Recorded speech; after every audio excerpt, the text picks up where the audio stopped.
A paz, Senhor, irmãos, meu nome é Fernando, eu sou professor da Escola Bíblica aqui da Assembleia de Deus Madureira. E hoje nós vamos falar sobre os movimentos pentecostais e movimento neopentecostal. Vamos começar? Quem não tem, acompanha com a Bíblia.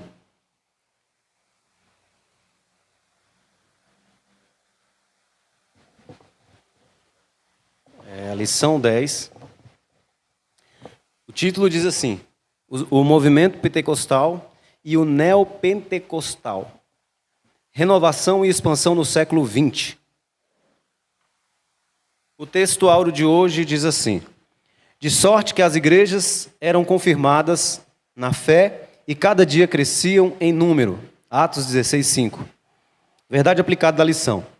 Devemos permanecer fiéis às Escrituras para não sermos influenciados por modismos teológicos, nem arrastados por qualquer vento de doutrina. Texto de referência de hoje. Está lá em 1 Coríntios, capítulo 2. E eu, irmãos, quando fui ter convosco, anunciando-vos o testemunho de Deus, não fui com sublimidade de palavras ou de sabedoria, porque nada me propus saber entre vós, senão a Jesus Cristo, e este crucificado. E eu estive convosco em fraqueza, e em temor, e em grande tremor.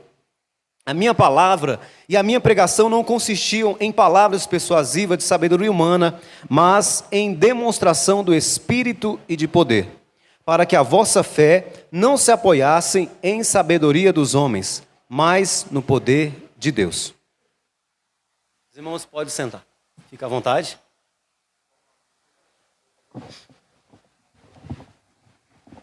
Os irmãos trouxeram a Bíblia? Amém? Eu gosto de acompanhar mais na Bíblia.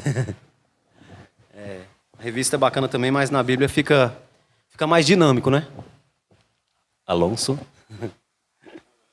Obrigado. É porque eu estou desacostumado com o microfone. Vamos lá.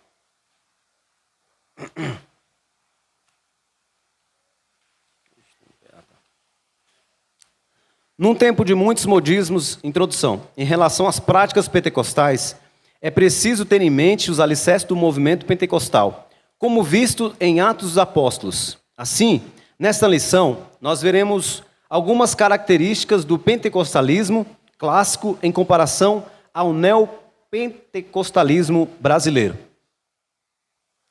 Sejam bem-vindos. Paz do Senhor para os irmãos. Fazer uma pergunta aqui. Alguém sabe me falar o que é neopentecostalismo? Quem souber me ajuda aí. Tem o outro microfone? Fica bom, porque os irmãos falar fica mais legal, fica mais dinâmico, né? Já que vamos usar o microfone, então vamos nessa. Olha, Sabe me explicar, irmão Billy? eu não sei muito bem o que é neopentecostalismo, mas eu sei que o neo é uma palavra que nega alguma coisa, como se fosse ao contrário, né? Pentecostal a gente sabe que é o povo de Deus que fala em línguas, agora neo, como se fosse negando isso. Até onde meu entendimento vai isso. Amém. Eu também não lembro o que é. O neo. Pô, eu vou dar um exemplo de igrejas neopentecostais. Alguém sabe me dizer algum exemplo? De igrejas neopentecostais. Igreja Universal, Igreja do Poder de Deus, né? Batista. São várias igrejas, né? Eles creem também no batismo com o Espírito Santo, né?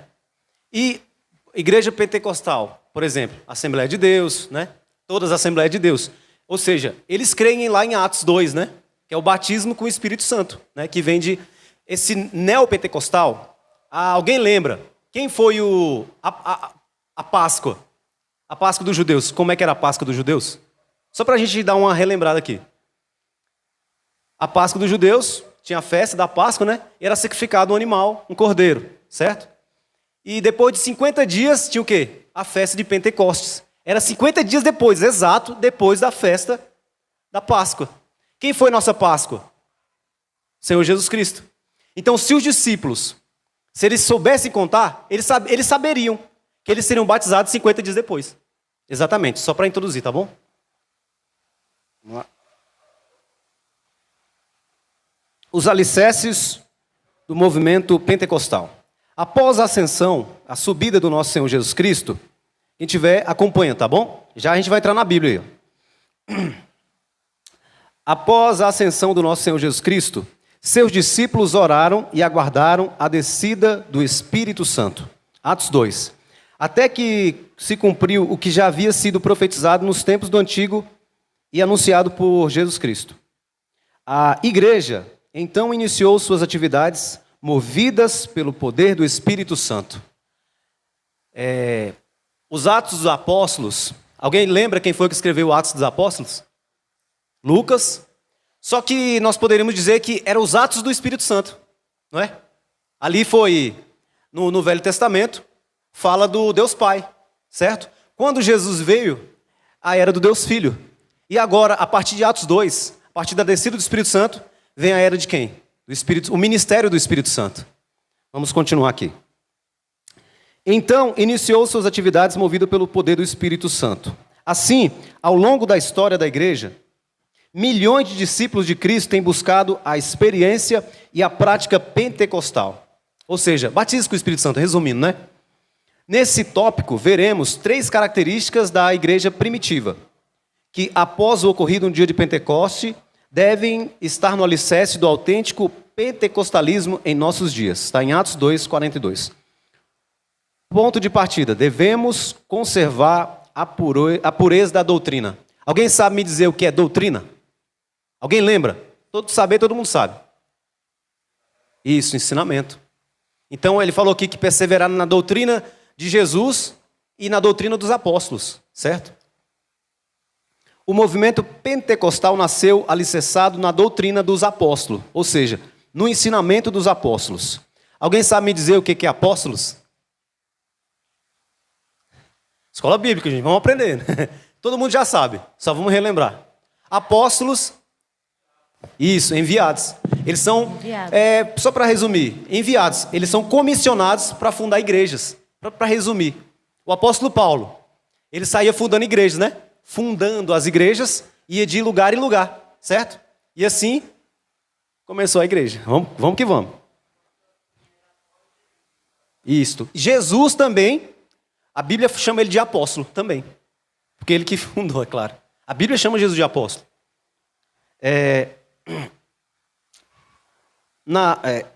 Ao narrar o início da igreja, o evangelista Lucas registrou que os primeiros crentes perseveraram na doutrina dos apóstolos e na comunhão. Só para relembrar, alguém lembra o que é comunhão? Vamos lá, vamos começar aí, ó. É diferente fazer com o microfone. Comunhão é ter algo em comum. Comunhão. Quem quer ir para o céu? Isso é o nosso algo em comum. Quem participa da Santa Ceia? Quem crê em Jesus? Então, isso é ter comunhão. Entendeu? É ter algo em comum. É o que nós, como crentes, né, temos comunhão. Entre os ensinamentos dos apóstolos, podemos ver a preocupação com os falsos mestres. Abre aí, Billy, Romanos 16, 17. Romanos 16, 17, 18. Abre aí, pastor. 1 Tessalonicenses 5, 20 e 21.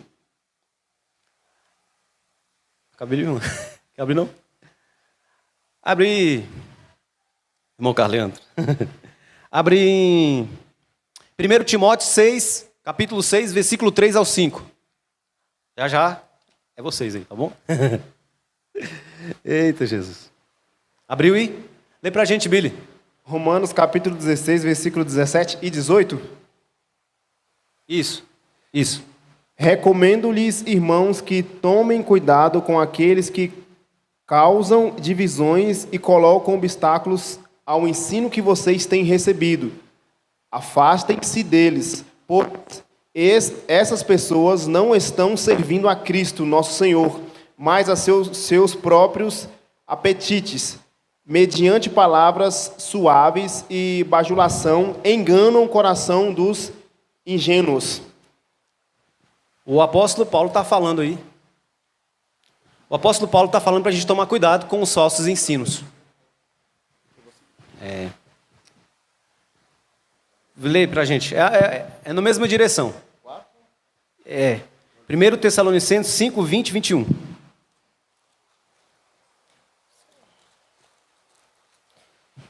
Cinco, 20, 21. Ele disse assim: não desprezai as profecias, examine tudo e retém o bem, abastai-vos de toda a aparência do mal.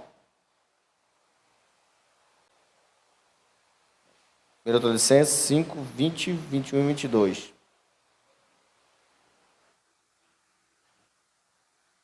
Não desprezeis as profecias, examinai tudo. Está falando aqui da palavra de Deus. Não é qualquer profetada, da palavra de Deus.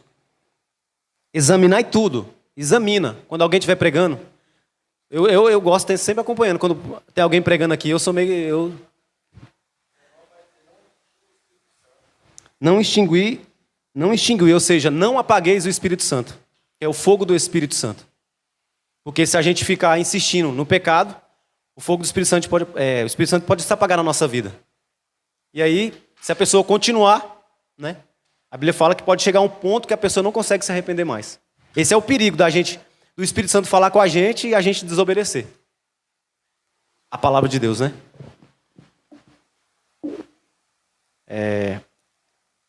1 Timóteo. Timóteo. Vai dar certo, gente. Vai dar certo. Se alguém ensina alguma coisa de outra doutrina e não se conforma com as que são as palavras do nosso Senhor Jesus Cristo, é como a doutrina segundo a piedade, e sabendo e nada sabe, mas delira acerca das questões e contendas de palavras, das quais nasce a inveja, porfias, blasfêmias, ruins suspeitas, contendas de homens corruptos, de entendimentos privados, na verdade, cuidado com a piedade, cuidando que a piedade seja a causa de ganho, apartai-vos dos tais. A palavra de Deus está dizendo aí que para a gente tomar cuidado com as doutrinas. Vou dar um exemplo, vocês sabem que tem religiões que pregam que o inferno não existe. Vocês sabem, certo? Só lembrando, quem mais falou do inferno? Só um exemplo aqui. Quem foi? Foi o Senhor Jesus Cristo. E aí, quem está certo? Esses ensinamentos ou Jesus? Né? Então é para a gente tomar cuidado com esse certo tipo de doutrina, de ensinamentos. A Bíblia fala que os homens terão a mente cauterizada e darão ouvidos a espíritos enganadores, por dar ouvidos a espíritos de demônios. São doutrinas. Eu já conversei que tem religiões, não estou criticando religião, gente, só para dar uma comparação, que eles não acreditam no Espírito Santo. E quem é que convence o homem do pecado? Da justiça e do juízo. Se tirou o Espírito Santo, como é que a pessoa vai se arrepender? Então, para a gente tomar cuidado nas doutrinas, né? Tem gente que prega que o céu, né, que a nova terra vai ser aqui para sempre, na terra. A Bíblia fala que um dia isso aqui tudo vai passar. E aí Deus vai fazer novo céu e nova terra. Então a gente tem que tomar muito cuidado com todo tipo de doutrinas. Né? Romanos 12. Vamos lá para a gente. Romanos 12, 6 ao 8. Romanos 12, 6 ao 8.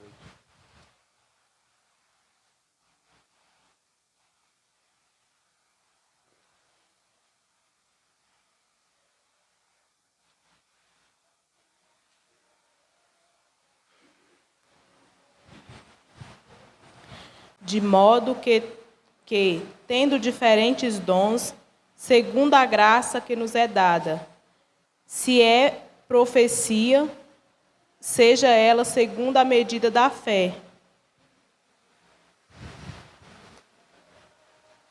Só o 6?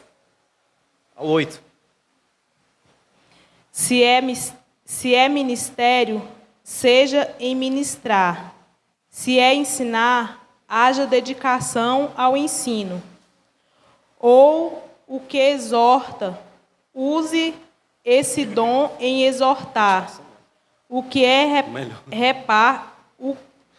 reparte, faça-o com liberalidade, o que preside com o cuidado, o que exercita misericórdia com alegria.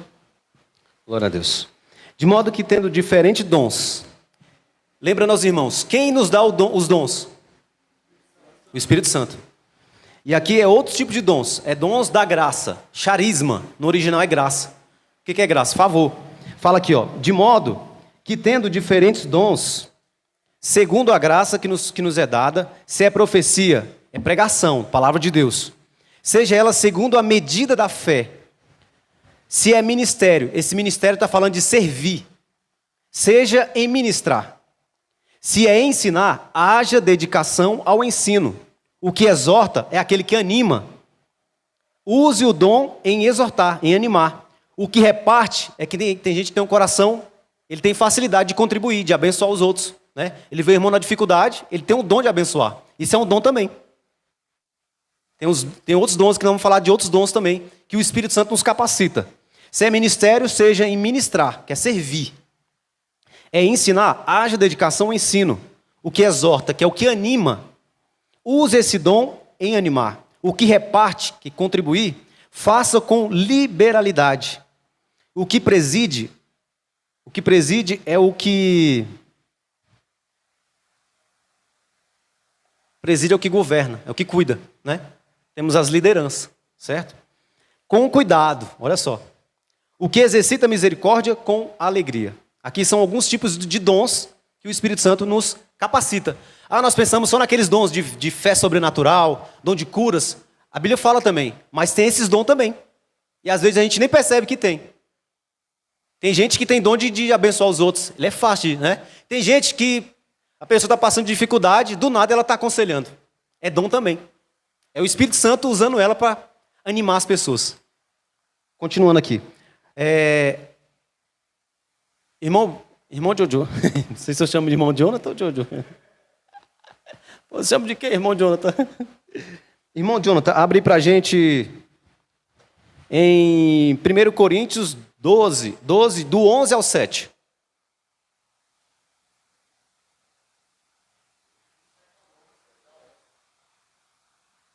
1 Coríntios 12, do 7 ao 11, E abre 14 ao 12. Abre, irmã Vana.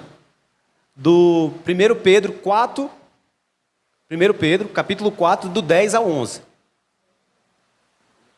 Nós estamos falando aqui sobre os dons, que o Espírito Santo nos capacita para servir na igreja. Pode ler? Pode ler? Pode ler? Pode ler, irmão. Mas a manifestação do Espírito é dada a cada um para o que for útil. Porque a um pelo Espírito é dada a palavra da sabedoria, e a outro pelo mesmo Espírito a palavra da ciência, e a outro pelo mesmo Espírito a fé, e a outro pelo mesmo Espírito os dons de curar, e a outro a operação de maravilhas, e a outro a profecia, e a outro o dom de discernir os espíritos, e a outro a variedade de línguas, e a outro interpretação das línguas.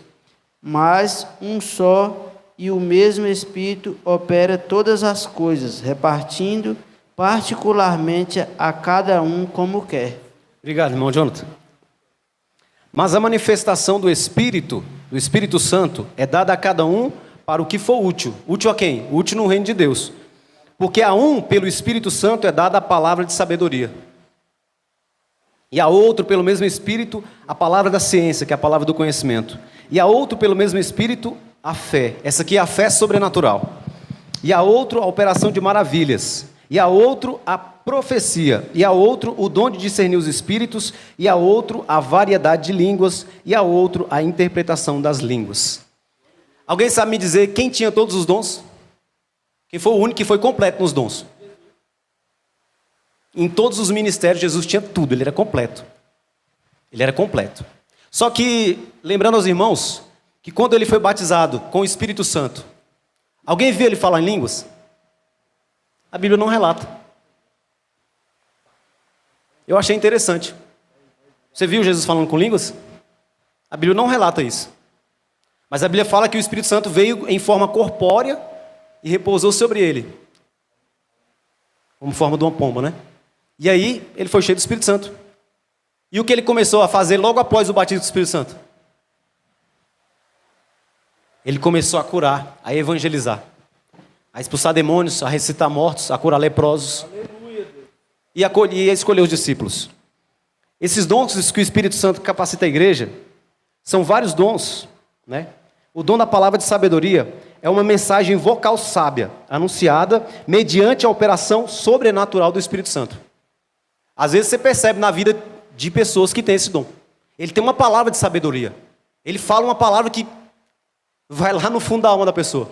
E uma palavra que o Espírito Santo usa, ele tem poder de transformar a pessoa. Palavra da fé. Essa não é a fé comum. Temos 3 tipos de fé. A fé natural, né? A fé para salvação e a fé sobrenatural, que é a fé do Espírito Santo. Qual é, por exemplo, alguém me dá um exemplo de fé natural? Fala, irmão Billy. Diga. Eu vejo que a fé natural é a fé que o empresário tem. Que ele fala assim, vou fazer tal coisa, vou empreender daqui tanto tempo, minha empresa vai estar X. Muito bom. E a fé para a salvação? Alguém sabe me explicar a fé para a salvação? Pode falar, se alguém quiser falar, pode falar, gente. A gente está aqui para aprender, eu estou aqui para aprender também. E você tem a certeza de que você vai ser salvo. Ok? Porque pela graça sois salvos. Isso não vem de vós, é dom de Deus. Não vem das obras, para que ninguém se glorie. O Espírito Santo coloca no seu coração. É a certeza da salvação. Aquele rapaz que morreu ao lado de Jesus, o ladrão da cruz. Ele, no último momento, ele teve fé para a salvação. Só um exemplo, né? Galardão, não. Mas salvação, certeza. Continuando aqui. Fé, agora da fé sobrenatural. O apóstolo Paulo, os discípulos, todos eles tiveram fé sobrenatural. Quer ver um doido que teve fé sobrenatural? Pedro. Pedro teve fé sobrenatural. Mesmo assim, teve um momento que ele afundou. É engraçado, né? Como é que nós somos, né? Palavra da fé sobrenatural, dom de curas. Quem já orou pedindo dom de curas? Eu sou doido para receber esse dom. Mas o Espírito Santo, a Bíblia fala que ele dá conforme ele quer. Uns ele vai usar para fazer curas. Outro ele vai fazer para sinais e maravilhas. Vou dar um exemplo aqui. É o dom de curas, né? Dom de operação de milagres. Alguém sabe me dar algum exemplo de dom de operação de milagres? Dom de maravilhas? É a mesma coisa. Na Bíblia, ou você já viu... Só um exemplo aqui. O dom de maravilhas, como se diz? Ele interfere também na natureza. É o dom de maravilhas também. O dom de maravilhas também. É quando a pessoa ora, uma pessoa, né, e a pessoa é curada instantaneamente. Sim, também. Por exemplo, nós temos um caso na prova de João Juju, um senhorinho, nós fazíamos o culto na casa dele. Toda segunda-feira nós fazíamos, os jovens lá da Débora, o Fernando. E nós chegou uma vez lá, ele estava triste no quarto, não queria sair, porque ele tinha conquistado que ele estava com caroço e estava com câncer. E os médicos praticamente falaram que o dia que ele urinasse o sangue, ele estaria morto. Podiam preparar.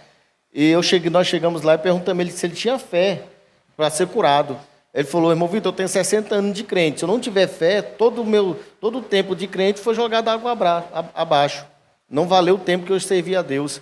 Se eu não tiver fé. Isso é uma fé sobrenatural. E nós oramos. Quando foi na outra quarta-feira, a gente chegou lá. Ele disse que foi no banheiro, tinha urinado sangue. E ele lembrou do que o médico falou. Correram com ele para Goiânia, correram para todo lugar. Os médicos, quando olhou, falou, não estou entendendo, você está curado, tá?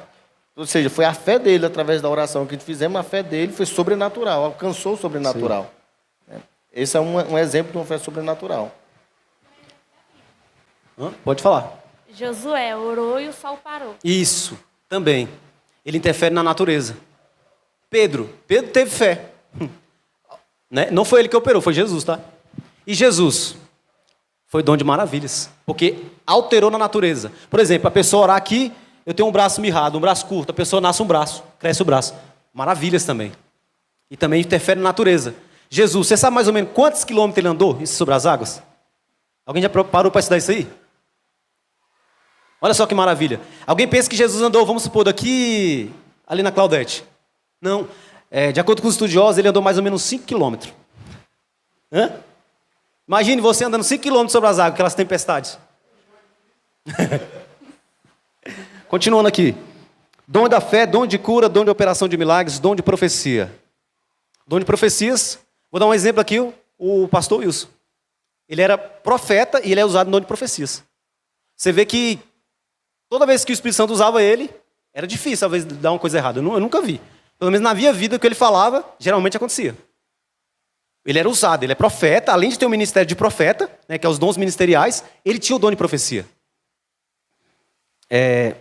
Dom de discernimento de espíritos.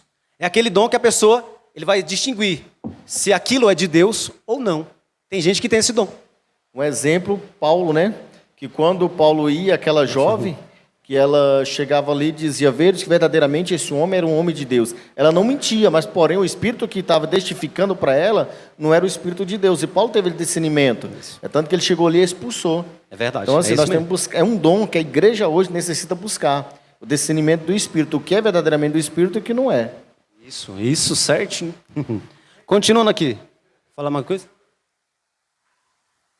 Quem quiser falar, pode falar também. Pega o microfone aí, hoje nós estamos aqui para aprender. Aquele detalhe que eu tinha te falado quando estava limpando seu sofá, sobre o dom de espírito que... O dom de discernimento de espírito que eu te falei, é porque esse que o irmão Vitor falou é uma totalidade, que a gente tira na balança ali entre o espírito imundo, o Satanás na pessoa, e o Espírito Santo. A gente só tira nesses dois extremos. Vai nos extremos, né? Mas tem aquelas miúças que eu te falei, lembra? Que tu falou que viu a pessoa, não sei o quê. Fala pra igreja.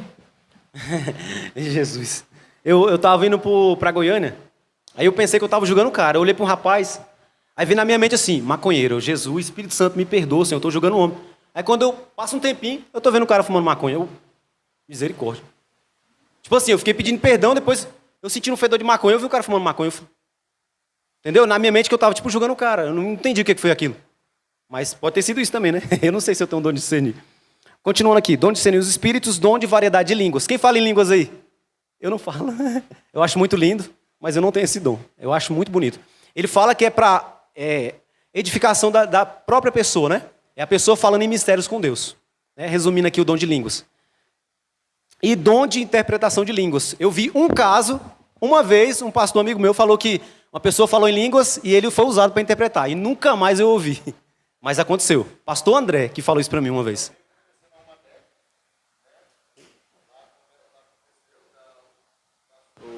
O pastor começou a falar em línguas e a líder dos jovens lá tomou a palavra e começou a traduzir o que ele estava falando para a igreja. Isso. Né? A gente iniciou sobre isso aí. É o dom de interpretar línguas, muito bem. Então, esses dons, praticamente, os 8. Os 8 dons, né? Um é edificação pessoal da pessoa. Para que o Espírito Santo te dá os dons? De acordo com a Bíblia, alguém sabe me dizer? Para que isso? Para a edificação do reino. O Espírito Santo, às vezes tem pessoas que têm dons, mas ele usa em benefício próprio. O dom é para servir. Cada um. Os dons ministeriais, né? A Bíblia fala que ele chamou para apóstolos, outros pastores, outros mestres, outros doutores, que é mestre também, né? E outros para evangelistas, né? Então são os dons ministeriais. Continuando aqui. Eu tinha falado de pedir mais alguém para ler?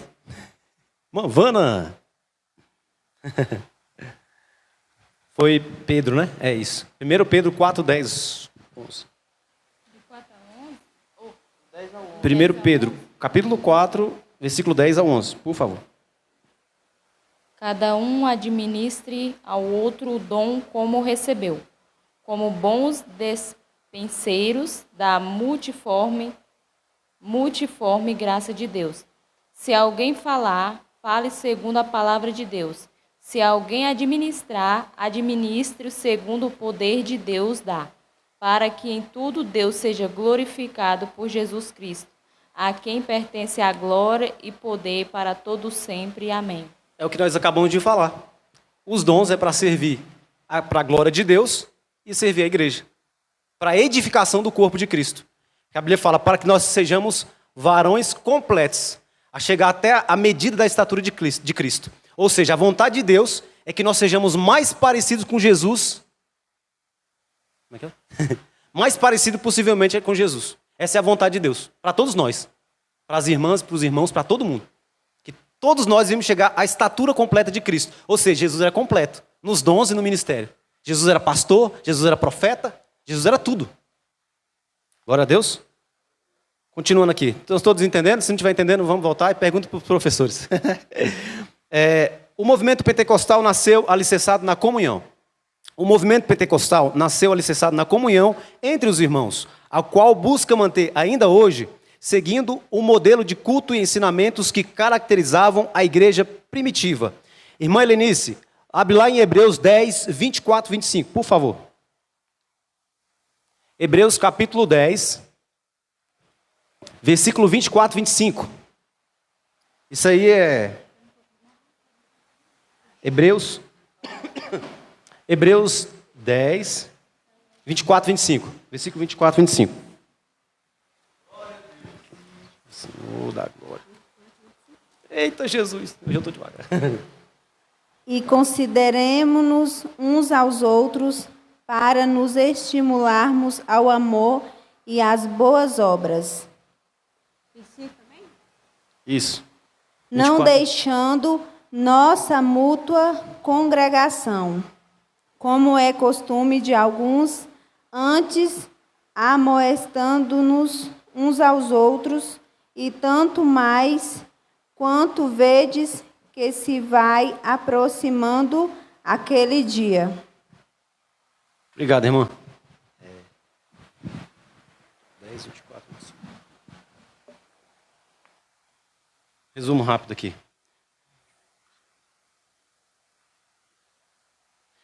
E consideremos uns aos outros para nos estimularmos à caridade, ao amor e às boas obras. Ou seja, para a gente ter consideração pelos outros. Que às vezes tem irmão, infelizmente, que não tem, né? Falando geral. No mundo todo, tá? Não deixemos a nossa congregação. O que Deus está falando para nós nessa noite? Não deixarmos de congregar. Olha só. Para tipo de religiões que pregam que não precisa ir para a igreja. Por exemplo, no Velho Testamento fala para a gente se ajuntar, congregar, congregai-vos. E no Novo Testamento, Deus, o Espírito Santo está repetindo de novo. Consideremos uns aos outros para estimularmos ao amor e às boas obras, não deixando a nossa congregação, ajuntamento, povo junto, igreja, como é costume de alguns. Olha só. Obrigado para os irmãos que vão me buscar quando eu estou dizendo. Jesus é bom. Antes, a demonstrando uns aos outros, tanto mais que vedes que vai se aproximando aquele dia. Que dia? O dia da vinda de Jesus. Às vezes a irmã está fraca, vai uma irmã lá e visita, e Jesus renova. Né? Às vezes não visitou, mas está orando. Isso aí já vale muito, demais. Então nós temos que estimular, temos que orar um pelos outros. Não deixando a nossa congregação, como é costume de algum, e tanto mais que vedes que vai se aproximando aquele dia, o dia da volta de Jesus. Aqui está com letra maiúscula, é o dia da vinda de Cristo, com certeza. Esse padrão nos foi deixado pelos desbravadores do Evangelho, como resultados da operação do Espírito Santo, pois ele opera a inclusão do nascido de novo no corpo de Cristo. Irmã, lê para a gente 1 Coríntios 12, 13. 1 Coríntios, capítulo 12, versículo 13.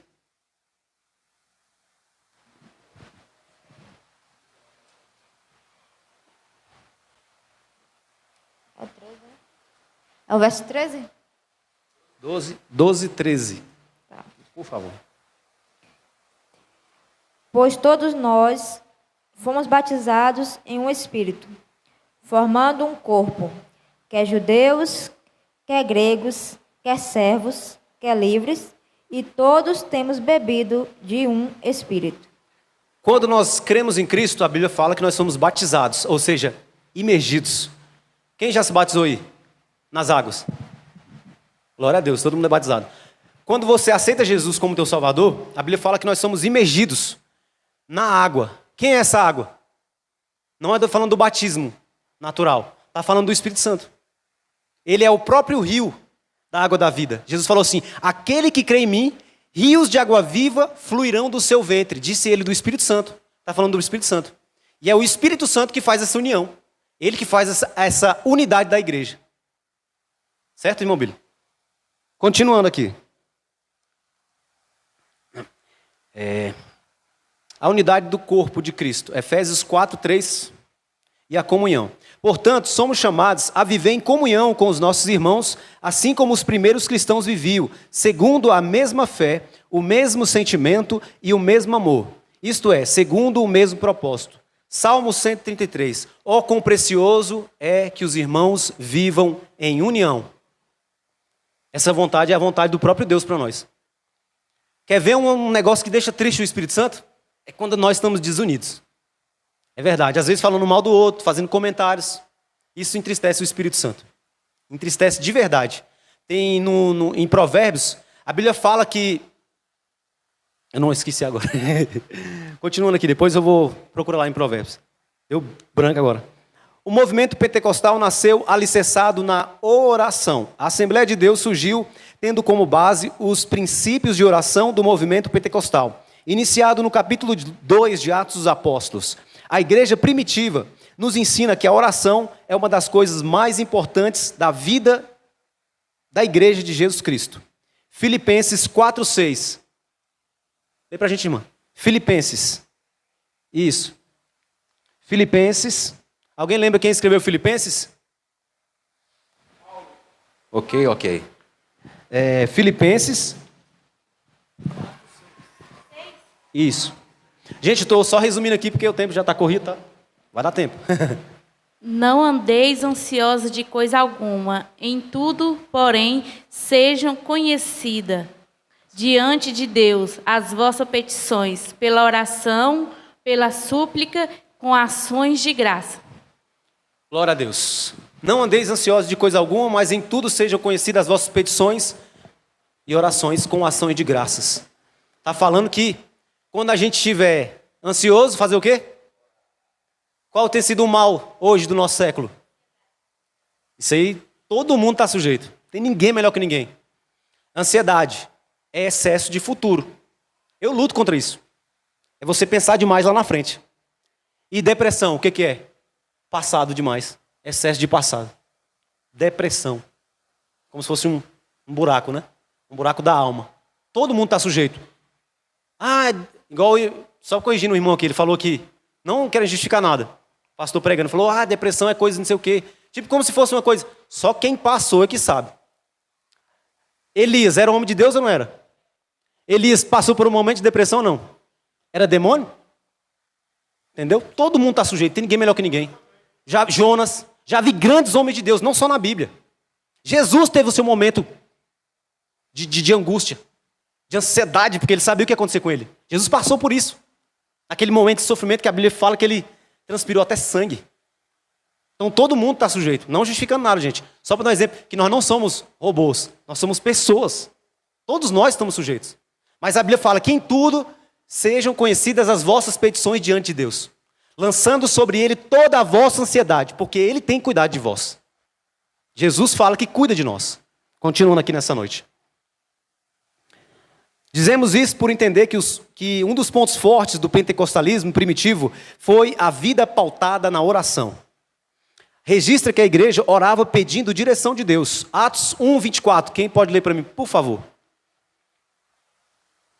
Atos 1:24.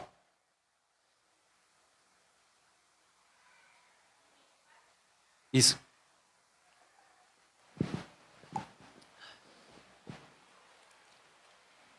E orando disseram, tu, Senhor, que conhece o coração de todos, revela-nos qual desses dois tens escolhido. Alguém lembra qual é essa passagem aí? Ela está falando sobre o 12º apóstolo que foi escolhido no lugar de Judas.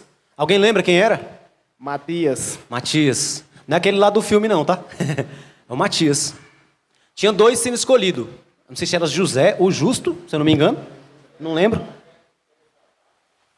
E Matias. E quem foi que o Espírito Santo escolheu? Matias. Ele sabe.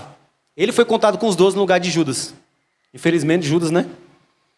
Então, mas eles fizeram como? Como se fosse um sorteio. Mas na direção do Espírito Santo. Não foi, jogou ali um dardo, não. Foi na oração e o Espírito Santo mostrou para eles. Quem que o Espírito Santo estava escolhendo para se tornar o 12º apóstolo. Ok? Continuando. Até a consumação, até consagrava pessoas para o serviço mediante a oração. Os discípulos, quando ia sair pregando o evangelho, tudo tinha que ter oração. Oração e o quê? Jejum. Tudo na direção do Espírito Santo. A gente pensa, essa igreja aí não sei o quê. Não, o Espírito Santo está cuidando. Às vezes a galera está desanimada, o Espírito Santo vai lá e muda tudo. Ele vai lá e renova. É o Espírito Santo quem está na direção da igreja. Entendeu? É o Espírito Santo, não tem como. Sem ele a igreja fecha. Fecha as portas. Você já viram exemplo de igreja? Não estou julgando aqui, só para dar um exemplo. De igreja fechar. Se o Espírito Santo sair, meu amigo, se o Espírito Santo começar a ser desobedecido, a igreja fecha. Porque quem sustenta é o Espírito Santo. É Ele. É Ele que escolhe os pastores, é Ele que escolhe as obreiras, é Ele que chama você, é Ele que te escolhe.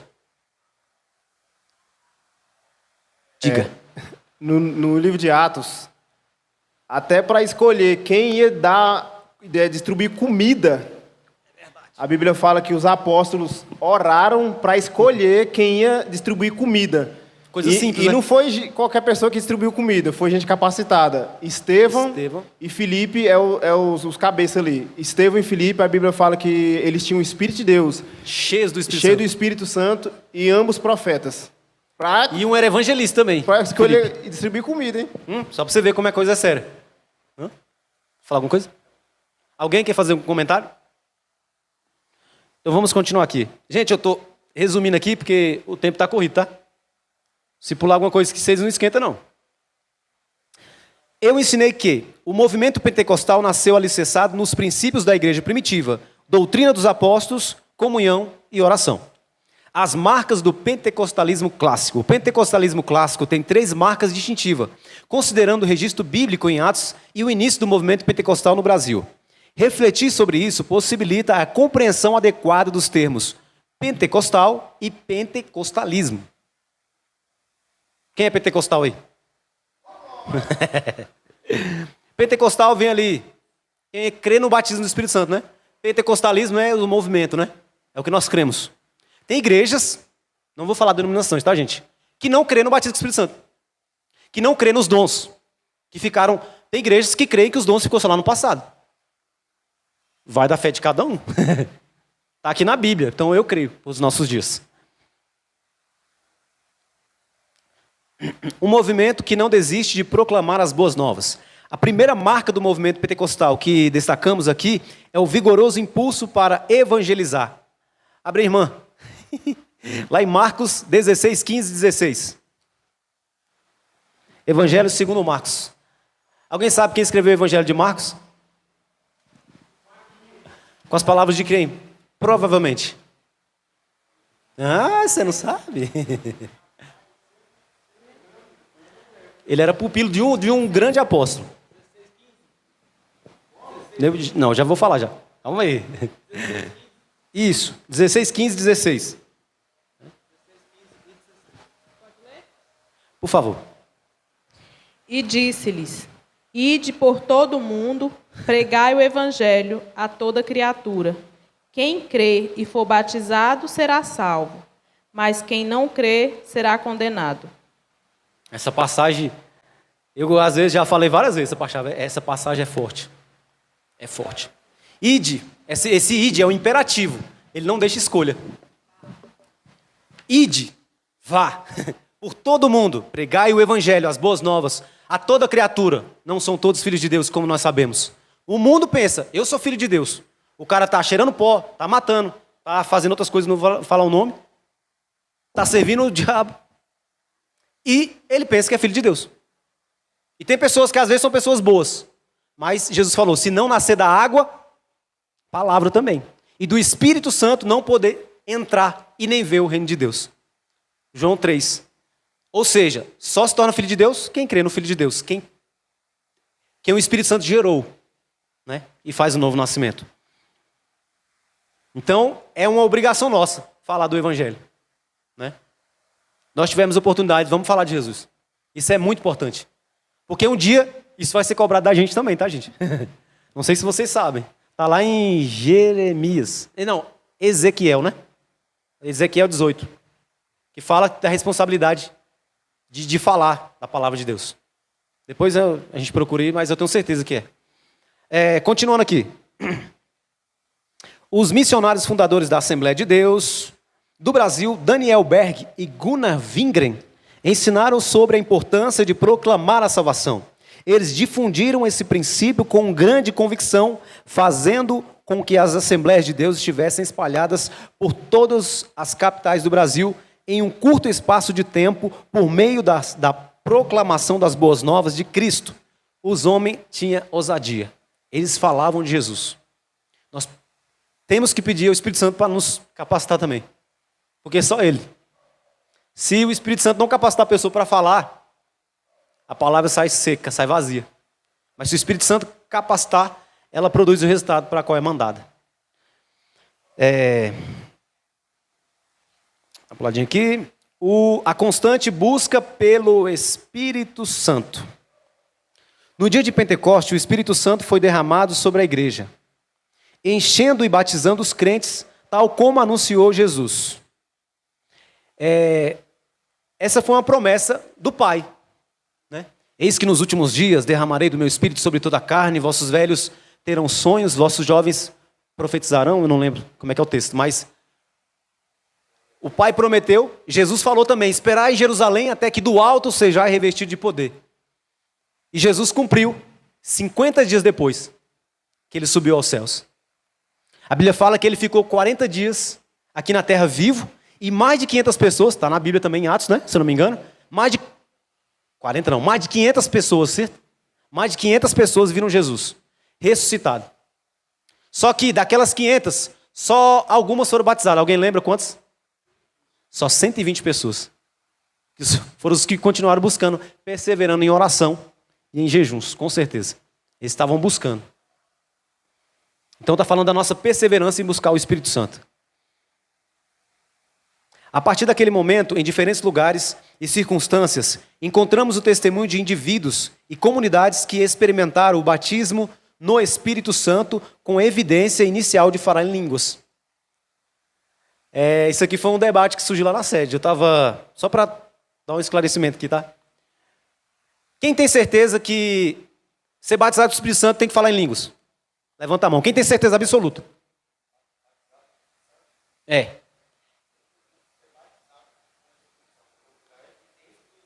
Alguém mais? Não, só deu um exemplo. A Bíblia não mostra isso. Pode ser que ele foi, mas a Bíblia não fala. Que o foco ali era o Espírito Santo descendo sobre ele, né? Alguém mais tem essa certeza? Fala, irmão Billy. Diga. Faça o comentário. A lição passada falou sobre isso, né? Isso. Eu estava conversando com 2 líderes. E aí surgiu um comentário, só para dar um exemplo aqui, né? Quem tem certeza que foi batizado com o Espírito Santo? Levanta a mão, por favor. Não é obrigado a levantar. Quem falou em línguas quando foi batizado com o Espírito Santo? Olha só que interessante. Eu também, quando eu fui batizado, eu não falei em línguas.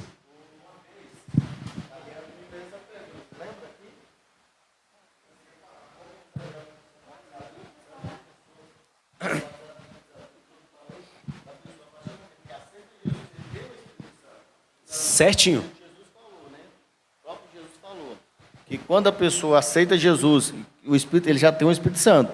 Que eu enviarei ao Pai, darei o Espírito Santo, estarei convosco. Você já tem o Espírito Santo. Certeza. Agora, falar em língua é evidência do derramamento do Espírito Santo quando a pessoa busca. Entendeu? É uma busca para que você tenha a evidência de falar em línguas. É diferente da pessoa ter. Todo mundo tem o Espírito Santo. Que aceitou Jesus, vive a fé e praticam a fé, a palavra de Deus, você já tem o Espírito Santo. Agora, a evidência de falar em línguas é quando você busca um dom de falar em línguas. Amém? Muito bem. Irmão Jojo, quer falar alguma coisa, irmão Jojo? E aí surgiu esse comentário. O rapaz falou assim: irmão, você já foi batizado com o Espírito Santo? Aí o irmão falou lá: não, eu não fui batizado com o Espírito Santo. Aí eu me remoendo para falar. Falei, eu vou falar. Irmãos, eu creio que eu fui batizado com o Espírito Santo, mas eu não falei línguas. E esses dois líderes, né? Esses dois, não vou falar nome não, que não... Falaram, irmão, você não foi batizado com o Espírito Santo. Eu, quê? Não fui batizado com o Espírito Santo? Eu fiquei pensando, meu Deus. Eu tenho certeza que eu fui. Eu tenho certeza da experiência que eu tive com Deus. Já contei aqui 1 milhão de vezes. Cada um tem sua experiência particular. A Vana teve a dela, o Vitor, todo mundo teve experiência com Jesus, com o batismo. Cada um falou em línguas, outro não. Glória a Deus, quem foi contemplado dom de línguas? Eu não fui. O irmão Vitor falou depois. Quem falou depois que foi batizado? Mais para frente. Mas alguém foi batizado depois falando em línguas? Cada um teve uma experiência particular. Eu sei o que eu tive com Deus. O irmão falou assim, se eu não tivesse entendimento, eu falei, rapaz, eu nunca mais quero saber negócio não, porque é sem lógica. Falou, você não foi batizado com o Espírito, você foi revestido. Eu, quê? Meu Deus, o que foi isso mesmo? Ele falou que eu fui revestido. Mas ser revestido não é ser batizado com o Espírito Santo? O que é ser revestido? Alguém lembra o que é ser revestido? Eu até falei pro Billy naquele dia. Só para dar um exemplo fácil. O irmão Jojo tá com a camisa aqui. Agora o irmão Jojo tá com frio. Ele veste a camisa agora, por cima. Ele foi revestido, vestiu de novo. Ou seja, ele já tinha nascido de novo, já teve a experiência do novo nascimento, ele se tornou filho de Deus, ele creu em Jesus. Foi batizado. Tem gente que é antes, né? Recebe a experiência do batismo antes de ser batizado nas águas. O Espírito Santo faz do jeito que ele quer. Jesus faz do jeito que ele quer, quem manda é ele. Então, vestir de novo. Ele vestiu, vamos para outra camisa, um exemplo, né? O Espírito Santo. Veio sobre ele agora com poder. E ser-me-eis testemunha, tanto em Jerusalém, Samaria, Judeia e até no imigrantes. Até os confins da terra. Fernando, quando foi para mim ser consagrado a diácono, não era nem a presbítero ainda, a diácono, e o irmão ele chegou para mim e perguntou se eu falava em línguas. Eu falei, não, ainda não fui batizado com o Espírito Santo. Falei, a palavra que eu usei. Aí ele pegou e falou bem assim, ó, mas o Espírito Santo me justifica que você tem o Espírito Santo. Aí ele falou bem assim, então tu volta para... Ele falou, tu volta, termina o curso, ele falou, de jeito, termina o curso, enquanto tu faz o curso, busca a evidência de línguas, o dom de línguas, porque o Espírito Santo tu já tem. Foi onde eu entendi que o Espírito Santo, quando a pessoa aceita Jesus, tem o Espírito Santo. Só que nós aprendemos na lição passada que o Espírito Santo, é evidente falar língua, ele é uma busca. Você tem que buscar. Né? A pessoa ele pode ter o Espírito Santo, mas se ele não buscar, não vai ser revestido. Porque quando você é revestido do Espírito Santo e busca o dom de línguas, você começa a profetizar, como foi dito. Porque o dom de línguas ele é para edificação a si mesmo. Isso. Quando a interpretação edifica a igreja.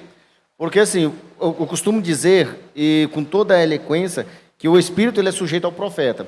Você, assim, não é lícito, não convém eu pregar falando todo o tempo em línguas estranhas, porque não vai edificar a igreja. Porque o que edifica é a palavra. Entendeu? Agora, assim, em oração, às vezes, o Espírito Santo, a pessoa fala em línguas, ela vai estar edificando a ele. Se eu prego o tempo todo em línguas estranhas, eu vou estar edificando a mim próprio. A igreja vai receber o quê? Verdade. Muito bem. Então, nós entendemos, né? Tenha cada um a sua fé em si mesmo. Eu creio através da palavra. Eu creio. Não estou desmerecendo ninguém. Mas se fosse, no caso dele, fosse para mim, tipo, exemplo, para mim ser consagrado. Aí você falou em línguas? Não, então eu não vou ser consagrado nunca. Porque, a não ser que o Espírito Santo queira me dar o dom de línguas. Eu tenho que buscar, né? Ele fala buscar e com dons, com zelo, os melhores dons. Principalmente de profetizar. A palavra. Continuando.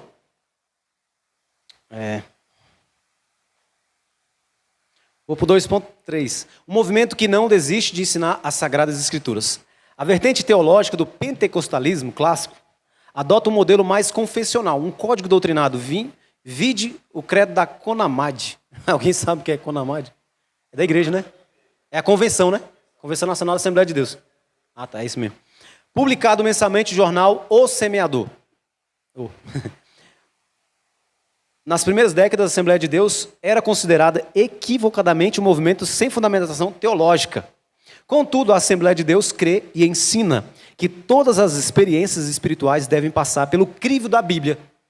Eu creio também. Vide a ênfase dada aos cultos de ensino e à escola bíblica dominical. Hoje é sexta e tal, tá? Escola bíblica sexta e tal. Domingo é só de manhã, né? Vide... Cadê? Porque estudamos as Escrituras e cremos nelas como sendo a palavra de Deus. Quem crê que a Bíblia é a palavra de Deus? Eu tenho certeza, eu não tenho dúvida. Eu tenho 2 certezas, na verdade 3. Jesus vai voltar, um dia eu vou morrer, se não der tempo, e a Bíblia é a palavra de Deus. Certeza absoluta. Essa aí eu não tenho dúvida. Para hoje é que pregamos os ensinamentos sobre o batismo com o Espírito Santo e a atualidade dos dons espirituais. Nós falamos dos dons, né? Afinal, a igreja continua a cumprir a missão de evangelizar e a necessidade contínua de edificação. Eu ensinei que as 3 principais marcas do movimento pentecostal são obediência ao chamado para proclamar as boas novas, busca constante pelo Espírito Santo e investimento no ensino das Escrituras. Temos que tirar tempo para a palavra de Deus. Com Deus, também para a oração, que isso é muito importante. Às vezes é luta, é guerra para orar. E às vezes mais guerra ainda para ler a Bíblia. Não sei se é só comigo. Todos nós. Tem ninguém melhor que ninguém. O neopentecostalismo brasileiro, as práticas e os ensinamentos de alguns movimentos e denominações não caracterizam a identidade do pentecostalismo clássico, Assembleia de Deus. Como não há consenso entre os estudiosos sobre a nomenclatura que melhor os descreve, usaremos o termo neopentecostal. É o que nós falamos aqui de alguns exemplos de igrejas, né? Que são neopentecostais. Depois vê só no... Alguém que tiver um internet só para ver o nome neopentecostal, rapidão. O que o significado? Eu não lembro. As inovações do neopentecostalismo. O movimento neopentecostal surgiu com algumas inovações que o distinguem de pentecostais clássicos. Inclusive com inovações em seus cultos que nos faz lembrar do alerta feito pelo apóstolo Paulo. Alguns estudiosos identificam o surgimento dos neopentecostais a partir do final da década de 70, vindo de dissidentes de denominações surgidas a partir da década de 50. E também da própria Assembleia de Deus. Entre os neopentecostais, há aqueles que argumentam a necessidade de contextualizar a mensagem para torná-la mais atraente e moderna. Nesse esforço, desprezam a ênfase das Escrituras na chamada de Deus ao arrependimento e a fé cristocêntrica. Mais ou menos, eu concordo com isso aqui. Mas, cada um... Pode falar, irmão? Aqui tem a resposta sobre o neopentecostalismo, só que bem genérico. Neopentecostalismo é uma categoria sociológica que se refere a um movimento religioso evangélico que surgiu a parte do pentecostalismo clássico. Então, se for a parte é porque ou foi rachado, né? Alguma coisa assim.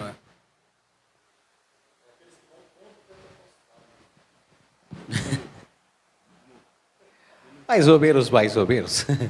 Continuando aqui.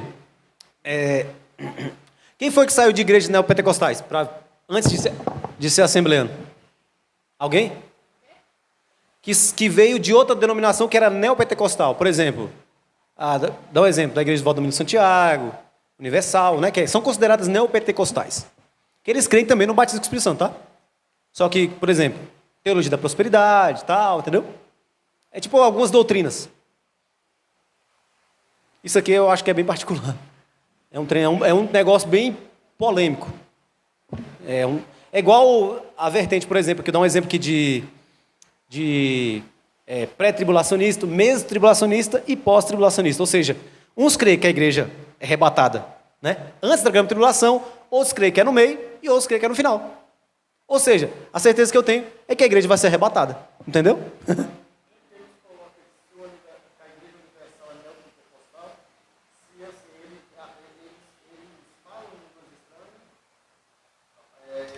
Também.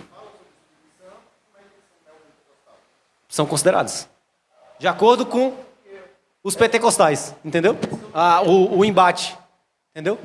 Diga. Porque assim, eu já tentei pesquisar questão da algumas igrejas, porque a neopentecostal é aqueles que pregam contra o pentecostalismo, que eu não concordo. Por exemplo, a maior polêmica que estamos acontecendo hoje, no atual, é a questão da voz da verdade, do Carlos Moisés. Porque esse aí também, acho que esse é o mais pesado. O que ele pegou ali, que ele prega contra o Espírito Santo, contra Jesus ser filho de Deus, né? Então ele sim, eu creio que é um neopentecostal, mas algumas outras igrejas que é citada nos estudos questão das seitas, É assim que eu não vejo como um neopentecostal, né? É que assim, para os pentecostais, eles são considerados neopentecostais, entendeu? Uma vez uma irmã falou assim comigo, dou um exemplo aqui, tá, gente? Tá sendo filmado, né? Ixi. Você já foi... Tu era da onde? Eu falei, eu era da Universal. Misericórdia! Meu Deus do céu! Eu aprendi a ter fé, foi lá, meu amigo. Pense num povo de fé. Pense num povo de oração assembleiano. Deus é amor. Entendeu? Pense num povo que te recebe bem. Sara nossa terra. Eu falo porque eu já fui. Meu amigo, o que nós temos que fazer é pegar as coisas boas e trazer para nós. As coisas ruins. Perfeito, só Jesus.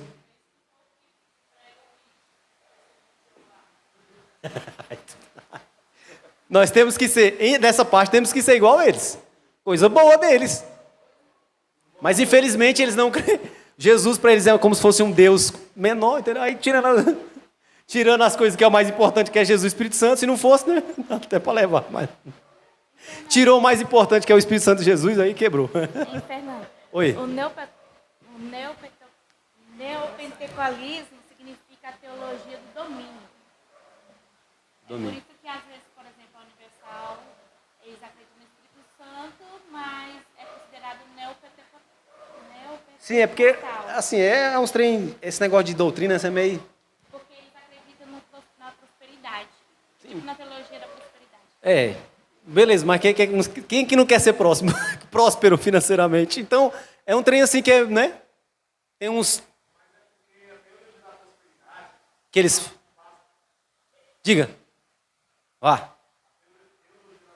A prosperidade baseia os olhos de Deus, né, em mim, na pessoa, só se a pessoa for próspera.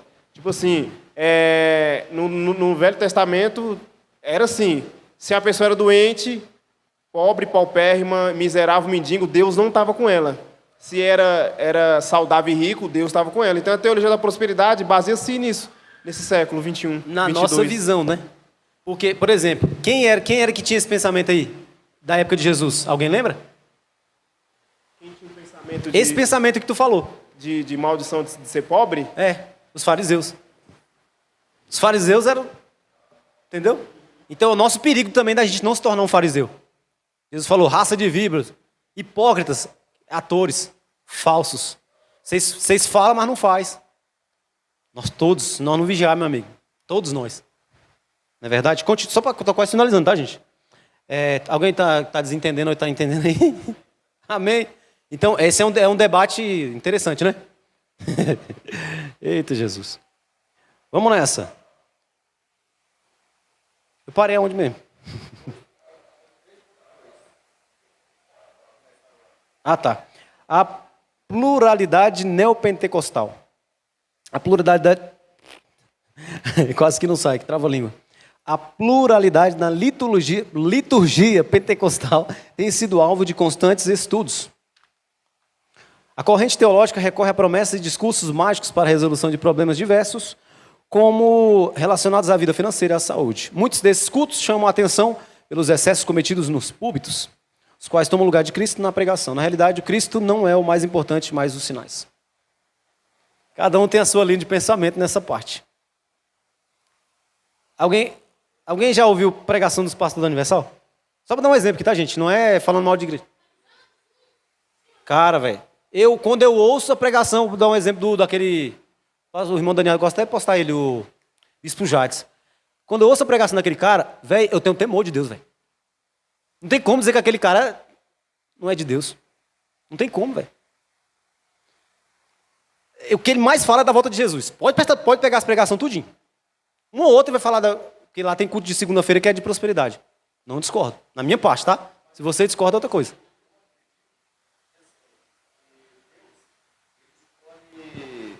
Eu acredito que Deus ele escolhe a cada um num lugar certo. Por exemplo, aqui em Planaltina eu conheci uma senhora, aqui em Brasília, uma senhorinha, e ela era obreira da Universal. Só que você olha assim para ela era assembleana escrita. Na pregação, na fala. Aí um dia eu perguntei para ela, eu cheguei para ela e falei, por que você está no Universal? E ela me respondeu, meu filho, se eu não estiver lá, quem vai pregar a verdade lá? Ou então, Deus permite que ela está lá para que, através do testemunho dela, através da palavra que ela prega, muitas pessoas ali possam ser salvas. Então, eu acredito, porque muitos pregadores não gostam desse tema, que Deus vai tirar uma igreja dentro da igreja. Eu acredito que assim, porque nem todo mundo que está na Assembleia, que estão ali, vive a palavra, mas tem muita gente que está lá dentro, nessas igrejas neopentecostal, e vive o pentecostalismo, mas estão ali e acreditam e seguem a Bíblia.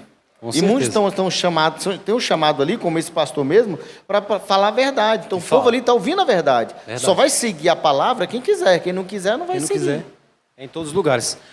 Quase finalizando, tá, gente? As fontes do neopentecostalismo. Muitos ensinamentos e práticas neopentecostais vêm de movimentos surgidos nos Estados Unidos. Exemplo dos conduzidos por Essex William Kenyon e Kenneth Warren Hagin. Esses pregadores foram inspiração ideológica de movimentos americanos, que, por sua vez, influenciaram os movimentos neopentecostais. Kenyon e Hagin foram os primeiros a difundir os ensinamentos que mais tarde ficariam conhecidos do Brasil como teologia da prosperidade. Eu ensinei que a vertente teológica do pentecostalismo clássica adota o modelo mais convencional, ou um código doutrinado, vide o credo da Conamad. Os cristãos devem, resumindo, conclusão. Glória a Deus. Os cristãos devem perseverar no ensino das Escrituras. Esse é o mais importante. Não importa a igreja, o importante é Cristo. Jesus. Sem Ele nós está perdido. Ele mesmo diz, sem mim nada podereis fazer. Sem o Espírito Santo, está todo mundo também. Misericórdia. Se não for o Espírito Santo para nos ajudar, todo mundo desiste. Quem for pensando que vai pela força do braço, desiste. Eu faço, se não fosse o Espírito Santo, já tinha desistido já. Sou bem honesto. E aí, às vezes, o Espírito Santo usa os irmãos, usa a irmã. Usa uma pregação. O Espírito Santo não desiste. Assim como o inimigo também não quer desistir das nossas almas, o Espírito Santo não desiste. Ele vai lutar até o último momento. Até ele falar assim, vem, vou levar vocês agora para o paraíso. Até Jesus voltar, meu amigo, o Espírito Santo vai lutar. Pode ter certeza. Porque o preço que foi pago foi o maior preço de todos. Não tem bilhões de Elon Musk, não tem ninguém que pode superar o preço que ele pagou na cruz por nós. Os cristãos devem perseverar nos ensinos das Escrituras e se manterem cheios do Espírito Santo. As minhas lamparinas já estão acesas. Esqueci a letra. Tanto para a edificação da igreja, quanto para conservar as características do movimento pentecostal no início do século XX.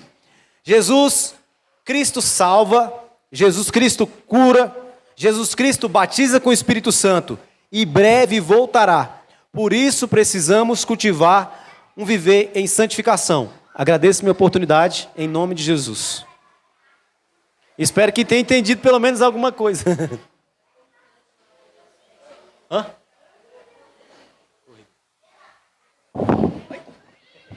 Amém? Nós aprendemos que nós devemos viver a palavra, buscar a palavra e buscar cada dia mais o Espírito Santo de Deus em nossas vidas. Sem Ele, nada possamos fazer. Amém?